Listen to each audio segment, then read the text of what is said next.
Ahojte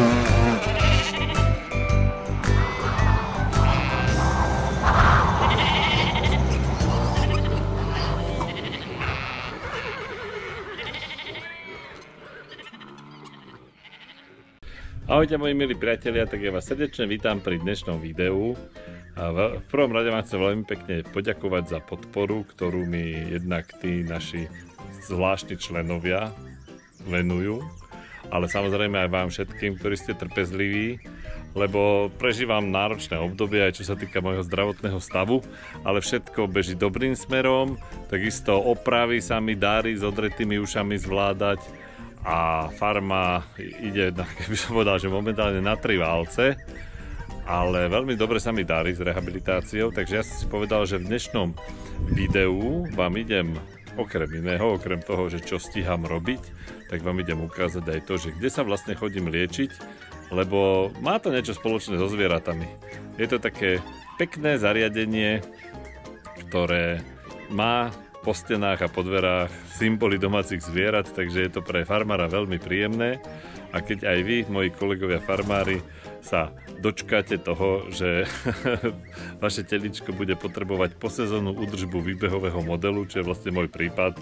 Môj problém je veľmi jednoduchý, proste mám narobený chrbát a platničky robia troška problémy, vystreluje mi to do nôh a v zásade som ochromel na chvíľu, prestal som chodiť, čo je pre farmára dosť veľký prúser, ale myslím si, že dneska je to už výrazne lepšie a viem si nájsť aj takú polohu, pri ktorej ma nič nebolí, tak sa z toho veľmi teším.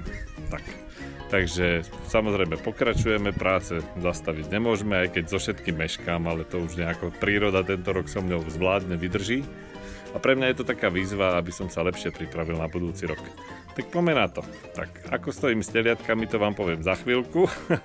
A čo sa týka Josky, tak tam ma samozrejme sprevádza, momentálne mi tu leží na nohe. No a mám takých veľmi dobrých kamarátov, ktorí tam sedia vzadu pri ohni, pôjdeme ich pozrieť, ktorí sa mi starajú o zvieratka. Keď chodím na moje zdravotné ošetrenia a rehabilitáciu. Slepočkám, ako vidíte, sa darí veľmi dobre. Rastú ako z vody. Matesa som si sem dal, aby mi pomohol s kosením, nech nemusím kosiť.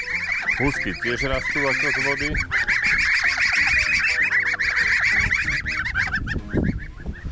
No a tu je tá moja sľúbená pomocná úderka, ktorá mi pomáha s mojimi zvieratami, aby ma troška odľahčili. Ahojte! Ahojte. Ahojte. A my vieme, kde je čo? Kde je Tematín. Áno, Ríško má na starosť hlavne zvieratá a my sme si dali tu aj so Stankom, aj s Marcelkou takú hlavnú úlohu. On totiž furt nevedel pochopiť, kde je Tematín, takže už sme mu to aj napísali, spravili sme mu šípku a on môže hrdo prehlásiť, že dneska už vie, kde je Tematín. Ríško, kde je Tematín? Tam. Tak, vidíte. Pri Ríškovi máme dielčie úspechy zatiaľ len, ale však on to raz pochopí.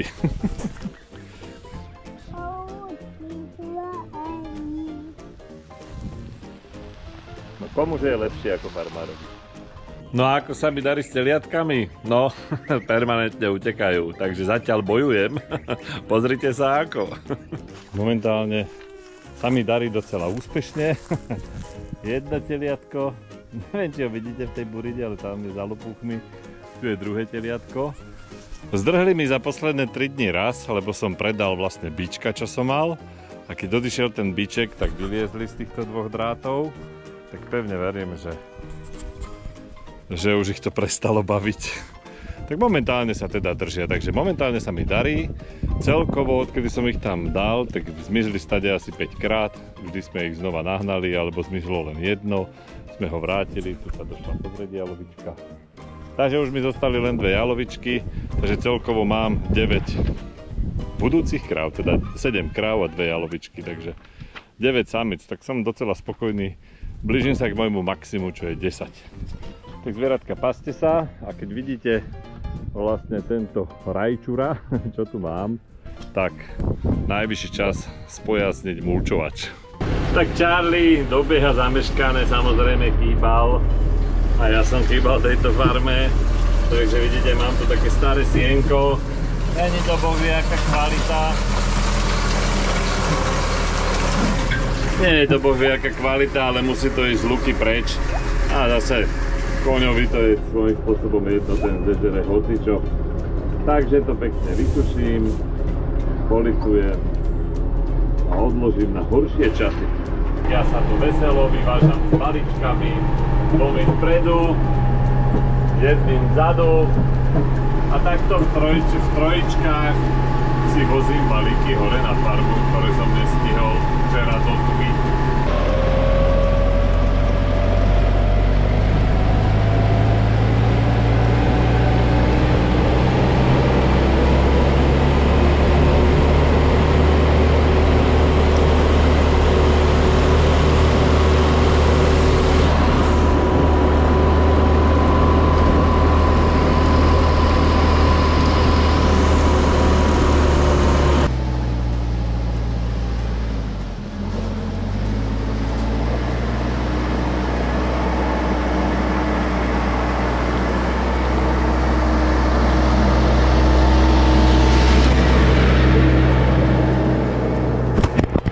Balíčky ma tu už netrpezlivo čakajú, tak ideme zbierať.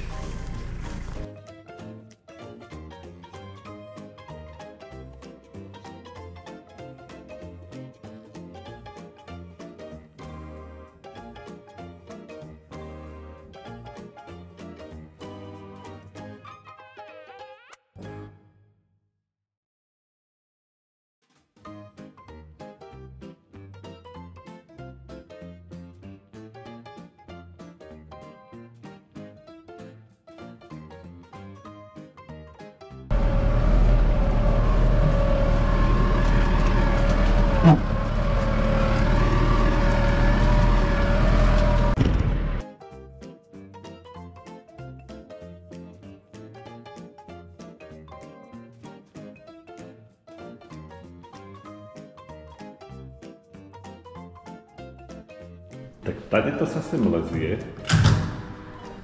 Dobre, okrem tohto, čo si teraz tým uvedela.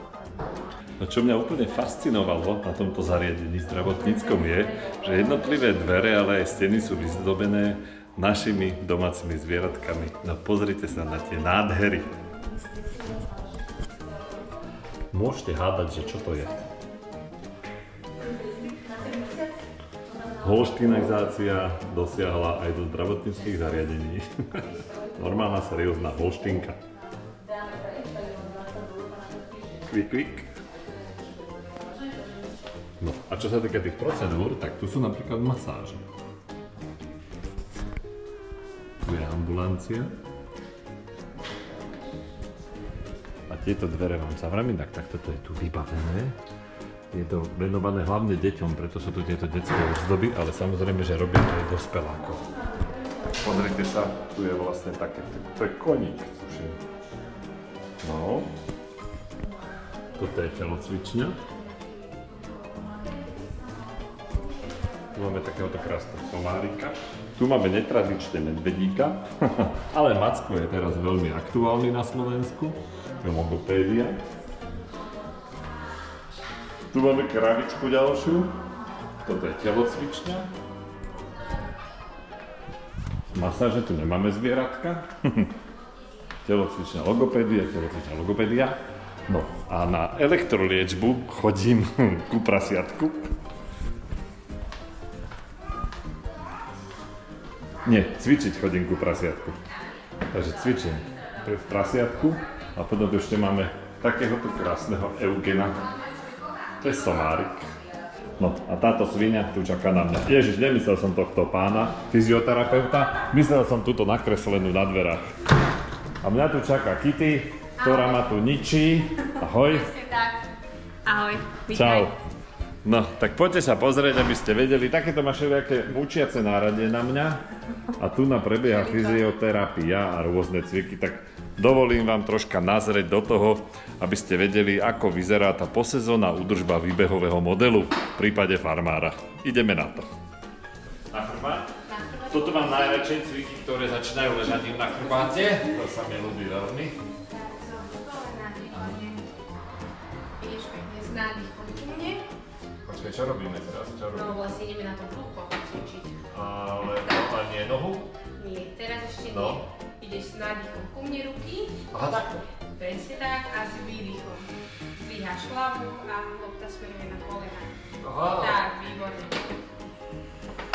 Ideš nádych a s výdychom. Super. Nebolí nič? Dobre. Nádych a s výdychom. Výborne. Nádych, smerom hore a výdych dole. Nádych. Tak. A výdych, tak, presne tak. A nádych. A výdych. Super. Nádych. A výdych.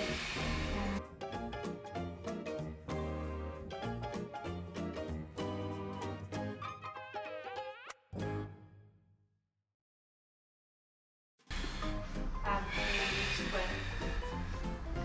Nádych. A výdych.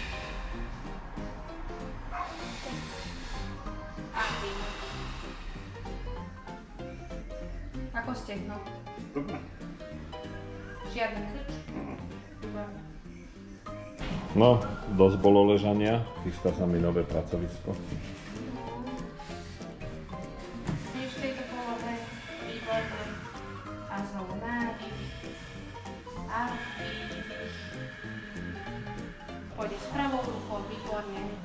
Takto? Ako keby si chcel položiť tú hlavu. Výborne. Čiže môže byť hlavou dole, Keď ne? ťa to pustí, áno. Aha. Keď ťa to tu pustí a rameno Jasne. hlavne, výborne. A ťahá ťa to v tejto polohe? Asi áno. Hej, Výborne. tie rotátory. A vlastne ako keby si chcel ešte viac tú ruku natiahnuť. Super, až. Tak, a vlastne si natiahol trošku. Tuto krčím? Áno, pokiaľ ťa to pustí, päta ostáva na zemi a naspäť. A malo by ťa to ťahať vlastne z toho svalu.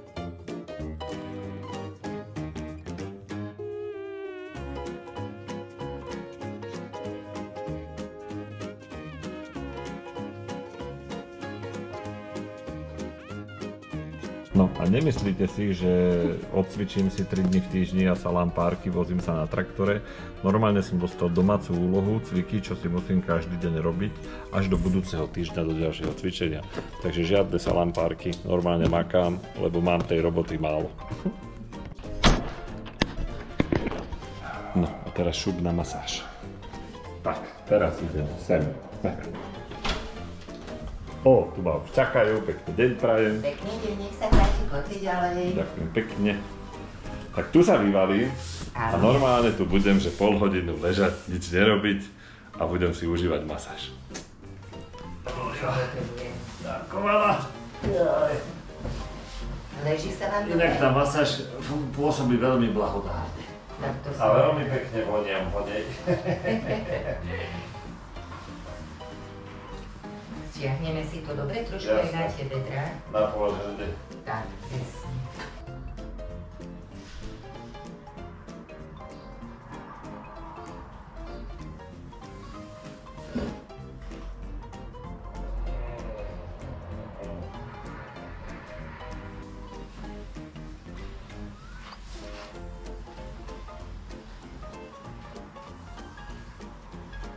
No ja som sa vrátil zrelaxovaný z mojej rehabilitácie a jak som sa tam vyvaloval na tom stole, tak som dostal, že doslova, že strašnú chuť na brinzové halušky.